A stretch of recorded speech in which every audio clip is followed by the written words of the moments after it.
എന്താ കേക്കൂ? ഒരു കറക്റ്റ് ഒരു വർഷം ഒന്നല്ല, ഒരു വർഷം ഒരു മാസം മുന്നേ സെയിം, അത് തേർഡ് ഫ്ലോർ ആയിരുന്നു, ഇവിടെ സെക്കൻഡ് ഫ്ലോർ.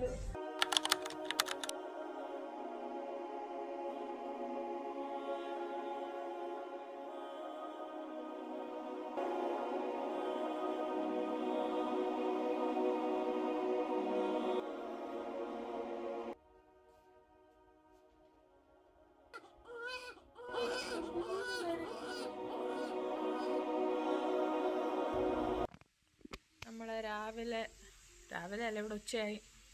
നമ്മളെ മിക്കി ബേബിയുടെ പപ്പ കുളിപ്പിച്ചെടുക്കുവാണ്. ഹോസ്പിറ്റലിൻ്റെ വാഷ്റൂമിൽ കുഞ്ഞ് എൻജോയ് ചെയ്തുകൊണ്ടിരിക്കുകയാണ്.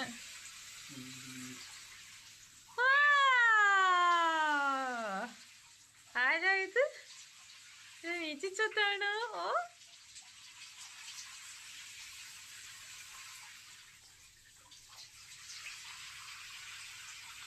കുഞ്ഞിൻ്റെ രാവിലത്തെ റൊട്ടീൻ കുളിയാണ്.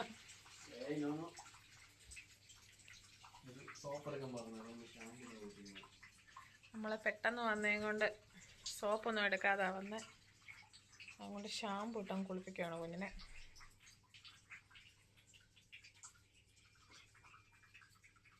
ചാച്ചി, ബേബി ചാച്ചി. Okay, let's see after bath. Bye. Bye. Bye.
Last year ജൂണില് മിക്കി ബേബി പുറത്തെടുക്കാനായിട്ട് ഇവിടെ വന്നായിരുന്നു. സെയിം 1 ഇയർ കഴിഞ്ഞ് ഒരു മാസത്തോടെ കഴിഞ്ഞപ്പം പെട്ടെന്ന് പെയിൻ വന്നതാ. നമ്മൾ ഓർത്തില്ല ഇങ്ങനെയൊക്കെ ആവുമെന്ന്. അപ്പൻഡിസൈറ്റിസ് ആയിരുന്നു. അപ്പം അന്നേരം തന്നെ അവര് എമർജൻസി സർജറി ചെയ്യണമെന്ന് പറഞ്ഞു.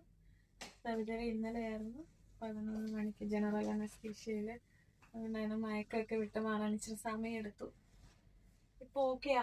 ഈവനിങ് ഡിസ്ചാർജ് ആയിരിക്കണം. അപ്പോൾ അങ്ങനെ വെയിറ്റ് ചെയ്തിരിക്കാം. കംപ്ലീറ്റ്ലി ഓക്കെയാണ്, പ്രോബ്ലംസ് ഒന്നും ഇല്ല. ഇരിക്കും. അപ്പൻഡിക്സ് എന്തുകൊണ്ടാണെന്നറിയോ? ആക്ച്വലി അപ്പൻഡിക്സ് എന്ന് പറയുന്ന നമ്മുടെ ശരീരത്തിന് ശരിക്കും ആവശ്യമില്ലാത്ത ഒരു ഓർഗനാണ്. പക്ഷെ അത് ഇങ്ങനെ ചില അനവസരങ്ങളിൽ ഇൻഫെക്റ്റഡ് ആകും. അന്നേരം നമുക്കത് ബോഡിക്ക് ഹാംഫുള്ളാണ്. അതിന് കാരണം ഇപ്പം പ്രത്യേകിച്ച് കാരണം എനിക്കറിയത്തില്ല കേട്ടോ, ബേസിക്കലി എനിക്കറിയില്ല. പറഞ്ഞു കേട്ടിട്ടുള്ള എന്തെങ്കിലും നമ്മളെ ട്രിഗർ ചെയ്യുമ്പോൾ ചിലപ്പം ഔട്ട്സൈഡ് ഫുഡായിരിക്കാം, ഇല്ലെങ്കിൽ ശരീരത്തിനുള്ളിൽ എന്തെങ്കിലും ഇൻഫെക്ഷൻസ് വേറെ ഉള്ളപ്പം അങ്ങനെയൊക്കെയാണ് ഇത് ഇൻഫ്ലെയിംഡ് ആവുന്ന ഇൻഫെക്ഷൻ വരുന്നത് എന്ന് ഞാൻ കേട്ടിട്ടുണ്ട്. എനിക്കിതിനെക്കുറിച്ച് അറിയത്തില്ല കൂടുതൽ. പക്ഷെ എങ്ങനെ ഇത് സർജറി ചെയ്താലും നമുക്കത് വലിയ പ്രശ്നമൊന്നുമില്ല. കാരണം അത് നമ്മുടെ ശരീരത്തിൽ ഉണ്ടെങ്കിലും ഇല്ലെങ്കിലും നമുക്ക് വലിയ പ്രയോജനമൊന്നും ഇല്ലാത്തൊരു ഓർഗനാണ്. ഇനി അതെടുത്ത് കളഞ്ഞു. വേറെ എല്ലാം ഓക്കെയാണ്, പക്ഷെ കൊച്ചിനെ എടുക്കാൻ പാടില്ല എന്ന് പറഞ്ഞപ്പോൾ എനിക്ക് ഭയങ്കര വിഷമമായി പോയി കേട്ടോ. കാരണം അവൻ ഒന്നാമതൊക്കെ കിടക്കുമ്പോഴത്തേക്ക് എങ്ങനെയും ചുരുണ്ടുകൂടി അല്ലെങ്കിൽ ദേഹത്ത് മൊത്തം വലിഞ്ഞു കയറും. അപ്പൊ അതൊന്നും പറ്റത്തില്ല, അവനെ മാറ്റി കിടക്കണം. അതാണ് ഭയങ്കര ഒരു വിഷമം. വേറെ ഒക്കെ അവർക്ക് ഓക്കെയാണ്.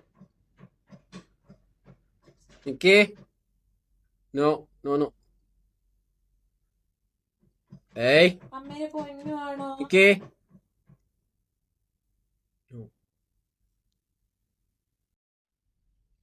ഇവിടെ ആശുപത്രി ഞാനാണ് അഡ്മിറ്റ് ആയെങ്കിൽ എൻജോയ് ചെയ്യുന്നത് മിക്കി ബേബിയാണ്. കുഞ്ഞിന് ഇഷ്ടം പോലെ ആൾക്കാർ കാണാൻ വരുന്ന ഒരൊറ്റ മനുഷ്യന്റെ കൈ പോകത്തില്ല. ഇവിടുത്തെ മെഷീൻ്റെ ഒക്കെ കണക്കെടുപ്പും ഹോസ്പിറ്റലിൽ എത്ര കമ്പ്യൂട്ടർ ഉണ്ട്, എത്ര ലാപ്ടോപ്പ് ഉണ്ട്, അതിൻ്റെയൊക്കെ വർക്കിംഗ് സിസ്റ്റം കറക്റ്റ് ആണോ എന്നൊക്കെ നോക്കി നടക്കുക. പാവം കേട്ടോ, ഇടയ്ക്കിടയ്ക്ക് വന്നിട്ട് എൻ്റെ അടുത്ത് വന്ന് നിൽക്കും എടുക്കാൻ വേണ്ടിയിട്ട്. തലയും കൂടെ പറഞ്ഞ് താഴെ വീഴും.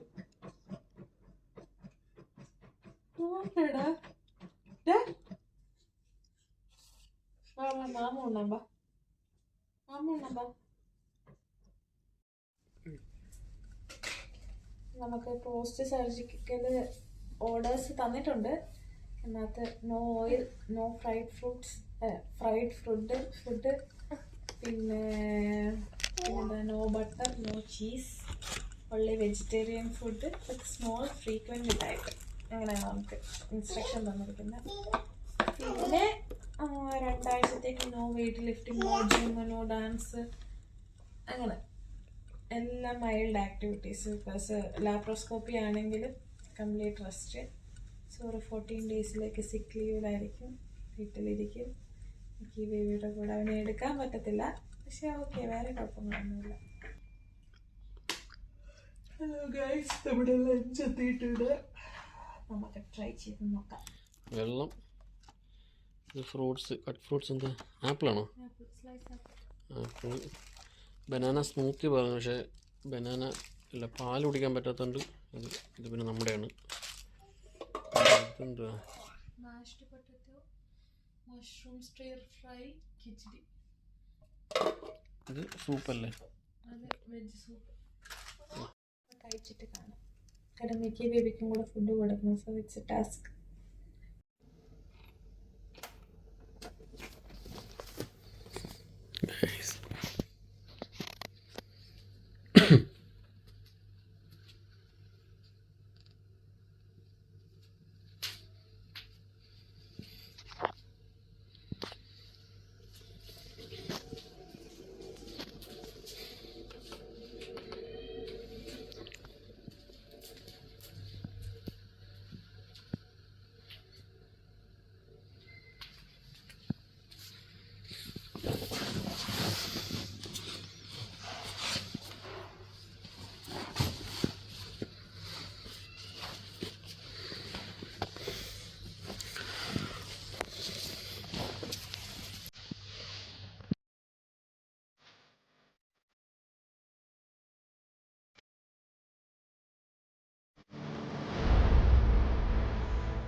Come,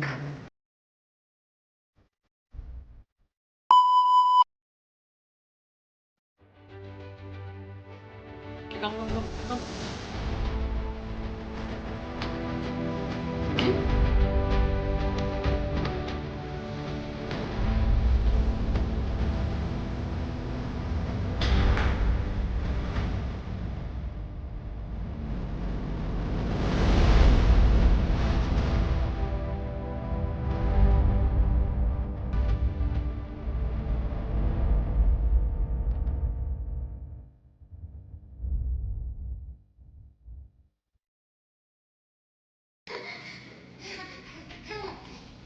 അയ്യോ അമ്മ